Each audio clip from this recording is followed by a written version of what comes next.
Good morning or afternoon, whatever time you're listening to this. So session 2 of grief coaching with the lovely Dipti.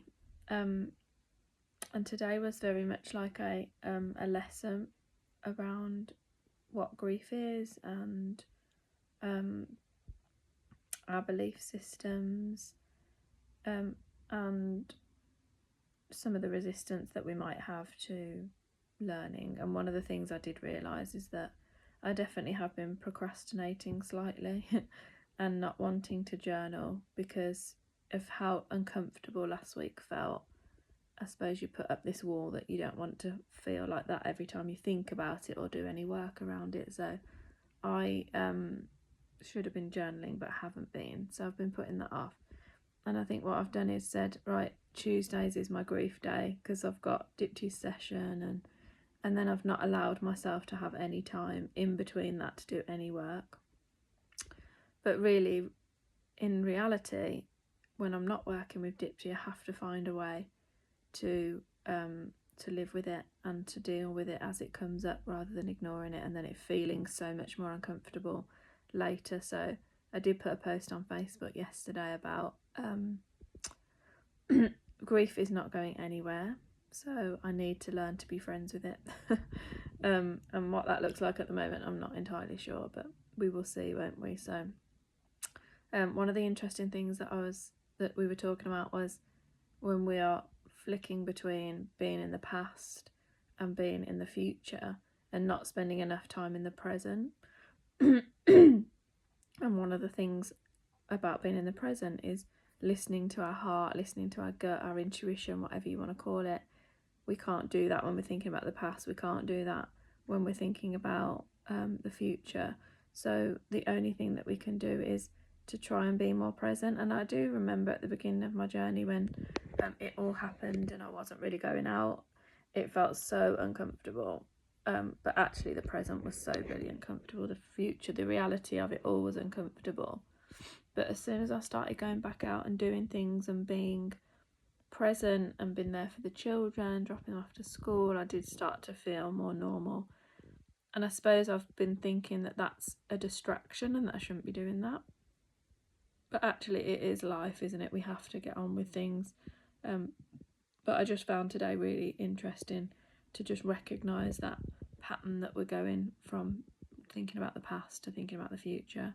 And one of the things I've thought about often, not so much recently, is just his death and the circumstances surrounding it and going over information in my head and having visual images of things, and that is so stuck in the past. But I appreciate that it is part of the process. You know, I don't think that I could have stopped those thoughts at any time, but it's just being aware, isn't it, of when we are thinking about the past and when we can bring ourselves back to the present.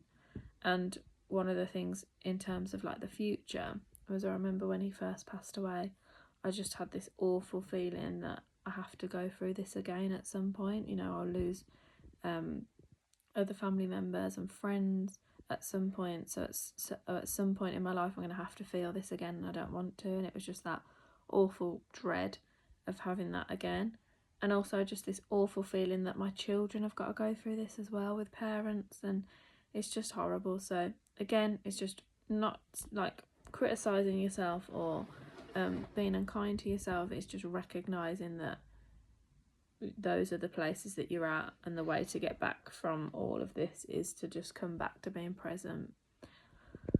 I think it's a balance of all of them, because I'm really conscious that I'm trying to distract myself by being present. So I think it's just the recognition and just having a balance of all. Like, I can look back on the past memories, but what I don't want to do is get stuck in those places. So last week when I was really upset after the little video that I did, I went into a really horrible dark hole of grief and felt like I couldn't get out of it, and that lack of control was really horrible feeling. But what I do recognise now, looking back, that it didn't take me long to get out of that.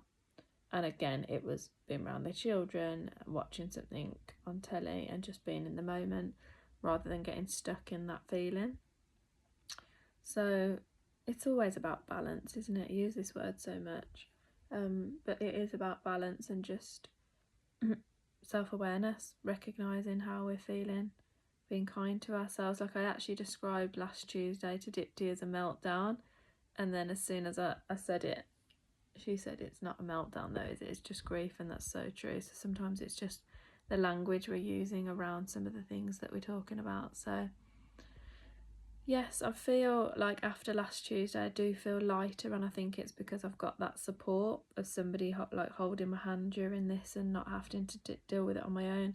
I'm the sort of person that likes to talk things through and understand things, understand why I'm feeling things, understanding why certain things are triggering me. And one of the big things that I've realised is just control is such a big part of it all. I want to feel like I'm in control of things, and if I'm not, it's really difficult. Yeah, I feel unsafe, I suppose, when I'm not in control. So that's something I'm going to sit with this week, and it's come up a few times actually since he's died, so I'm definitely going to sit with that, and hopefully feel happier to sit with the grief, because it is safe. It's still safe. So I hope that this video has been useful. If anybody watches it back, it's useful for me to just talk about it and process what we've just talked about, rather than just waiting or procrastinating and moving on to something else and distracting myself. So yes, end of week 2, week 2 session, and feeling positive about the whole process. So that's it from me.